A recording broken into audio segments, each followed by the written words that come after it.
Good morning. We have a few people still filtering in, but in the interest of science, I think we might as well get started. I'm Stephen Desiderio, Director of the Institute for Basic Biomedical Sciences at Johns Hopkins. And on behalf of the Institute and my collaborators, mainly in the Division of Cardiology, I want to welcome you to this 8th Science Writers Boot Camp, sponsored by the Institute. This one on cardiovascular disease, basic science thereof, and clinical implications. I think we have a little bit of background for you. We're doing a very high-tech thing today. We've got a low, we're not, is it advancing? There we go, nope.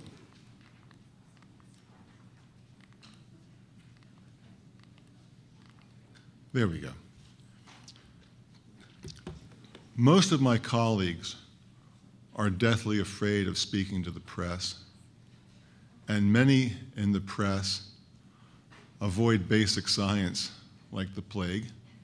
And as a consequence, we see a profusion of stories of the sort, drinking coffee is bad for X, and the following week drinking coffee is good for Y, and X and Z.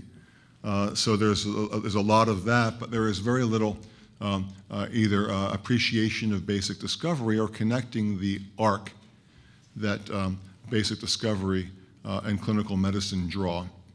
And here's one example of a whisper down the lane.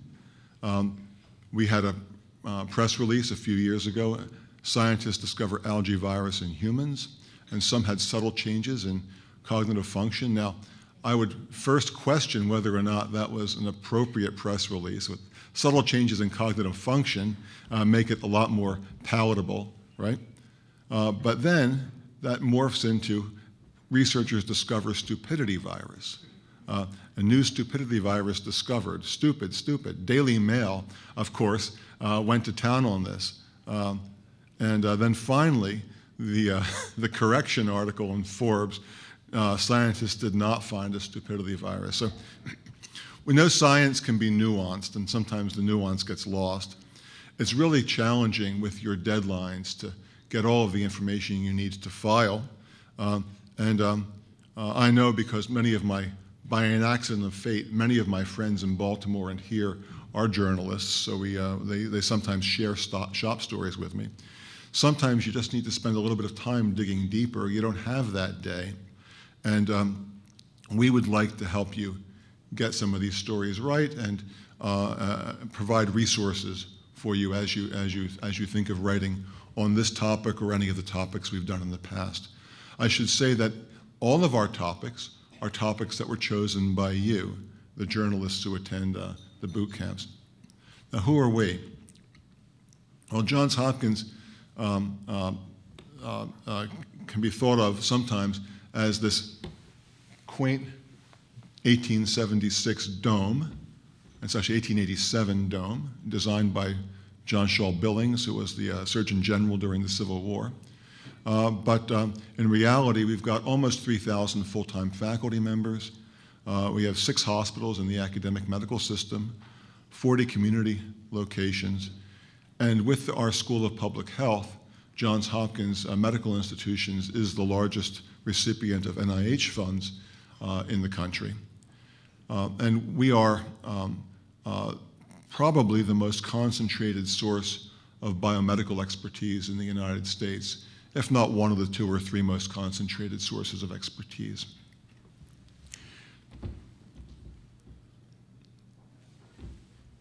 Now, Hopkins is a very complicated place, and our media staff, relations staff, are here to help connect you with the right people, not just today, but in the future. The slide is equally confusing because we have a large media relations staff, but their beat areas are listed in the program, the contact information is in the program, and they can be reached at jhmedia, JHMEDIA, at jhmi.edu, and that's also in your information. I want to give special thanks to my colleague Audrey Wong, who heads research and education communications for Johns Hopkins Medicine. And the Science Writers Boot Camp was Audrey's brainchild about 9 years ago when we organized the first one, which was held 8 years ago. So thank you, and thanks to all of her team, too numerous to mention right now, but we'll have a chance to talk to them as the day goes on. What's the Institute for Basic Biomedical Sciences? It is the consortium of all basic science departments in the School of Medicine. We represent scientific discovery at Johns Hopkins Medical School, along with many colleagues who do basic research in the clinical departments. We are 120 or so primary faculty. Another 120 or so faculty and clinical departments are also part of the Institute. And our mantra is that all rational medicine is ultimately rooted in discovery. We take in about 1/5 of all the research funding at Johns Hopkins Medicine, although we're about 4 to 5% of the full-time faculty. A lot of our work has been prominently featured by many of you in the press. All 4 Nobel Prizes to Johns Hopkins Medical School were awarded to basic science faculty. This reminds you of our past events. Many of you have attended those events, and thanks to you for coming again. We want this to be for you. You've, as I said, picked all of the topics so far. Sometime today you're going to receive an email survey. Please fill it out. That will help us pick the next topic for next year. And you can also access the survey via ancient technology. There's a QR code on the back of the program. Some of you may find that useful, and you can access the survey that way as well. So this year's topic is Matters of the Heart, Advances in Cardiovascular and Related Research. It's a timely topic. We're very excited about the lineup today. Some of the most important heart experts in the country are here, as well as some of our most exciting basic scientists who are working in areas that will become, if not already, will become important to the cardiology of the future. Here are our speakers. We want you to see their faces. We've asked them to be here all day if possible. Many of them will be.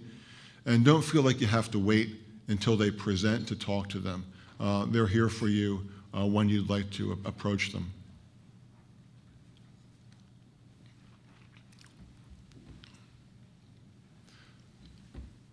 There's a bit of a progression to all of our programs each year. We'll begin with a definition of heart disease and then some vascular biology. We'll move to cholesterol, regulation of cholesterol, importance of cholesterol, and then some very important and interesting work on arrhythmias. We'll take a break for lunch. Lunch will be held in this room, and you'll have a chance to go to the buffet and then bring lunch to your tables. I should mention while I'm talking about the room that there are 2 charging areas, stations, one in the back on my right, one on the back on my left, under the speaker. And then we'll come back, we'll talk about heart structure and very interesting work on biomedical engineering of blood vessels, engineering a cardiovascular system. We'll finish up with congenital heart defects and congenital heart syndromes.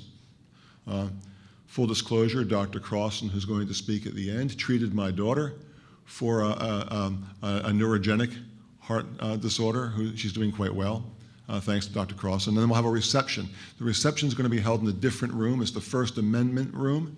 For those of you who believe in the Constitution, the First Amendment room. And we'll have an open bar and a chance to meet and greet speakers and so forth. So I hope many of you can stay for that.